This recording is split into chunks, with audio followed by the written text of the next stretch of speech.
Hello friends, তোমরা সবাই কেমন আছো? আশা করছি তোমরা খুব ভালো আছো আর আমিও খুব ভালো আছি। সবাইকে welcome to my another new mini blog. তো ভিডিওটা আমার কাকা স্টার্ট করলো, আর আমি আর কাকা অনেক দিন বাদে বেরিয়েছিলাম একটু ঘুরু করতে।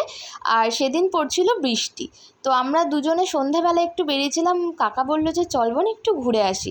তো আমরা চলে এসেছিলাম এক জায়গাতে, আমি তোমাদের দেখাচ্ছি। এটা আমাদের বীরনগরে একটা নতুন চায়ের খুব সুন্দর একটা জায়গা ওপেন হয়েছে। ওটা হচ্ছে চায়ে বাস বলে। তো ওখানটায় কাকা বলছিল আমাদের তো কোনো দিন যাওয়া হয়নি, দুজনে মিলে ওখান থেকে একটু চা খেয়ে আসি। আমি বলছি ঠিক আছে, বৃষ্টি ওয়েদার, বেশ চা খেতে ভালোই লাগবে, চল যাই। তো এই দেখো আমরা ফাইনালি পৌঁছে গেছিলাম ওখানে।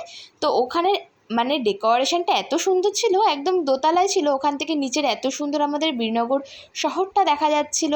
তো তারপরে ওপরে এত সুন্দর এই জায়গাটা টায়ার্ড সামথিং অনেক ফুল টুল দিয়ে সাজানো ছিল। তো এখানটায় আমরা একটা রচা অর্ডার করে দিয়েছিলাম, আর এখানটায় দেখো উই লাভ বীরনগরটা কি সুন্দর লাগছিল দেখতে। যাই হোক, আমি একটুখানি ক্যাত মারছিলাম, কাকা ভিডিও করে দিচ্ছিলাম। আমি বলছি তোকে কেন দেখাবো না। তো দুজনে মিলে যেহেতু গেছি অনেক দিন বাদে, তো তারপরে আমাদের ফাইনালি চা চলে এসেছিলো।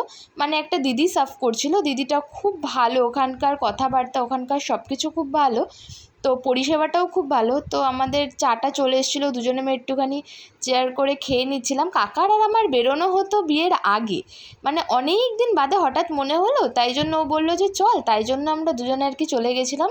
তো চা খেয়ে আমরা ফাইনালি বেরিয়ে পড়েছিলাম বাড়িতে যাওয়ার উদ্দেশ্যে। তো আমি এখানে বলছিলাম যে চাটা বেশ ভালোই লাগছিলো, তো আমি ড্রাইভ করে ওকে নিয়ে গিয়েছিলাম। তো তারপরে আমি বললাম চল ফুচকা খাই। তো তারপরে মেলা যেহেতু চালু ছিল, ওই জন্য মেলার সাইড থেকে একটু ফুচকাটা আমরা জলটা টেস্ট করলাম ফার্স্টে, বললাম একটু যেটা কম লাগবে, একটু নুনটা কম ছিল, ওটা দিয়ে দিল কাকু। তারপরে আমরা ফুচকাটা টোটালি খেয়ে নিয়েছিলাম। এই দেখো, তো আমাদের ফুচকা খাওয়াও শেষ, আমাদের ঘোরাও শেষ। তোমরা জানিও ভিডিওটা তোমাদের কেমন লাগলো। দেখা হচ্ছে নেক্সট একটা মিনি ব্লগে। Bye bye.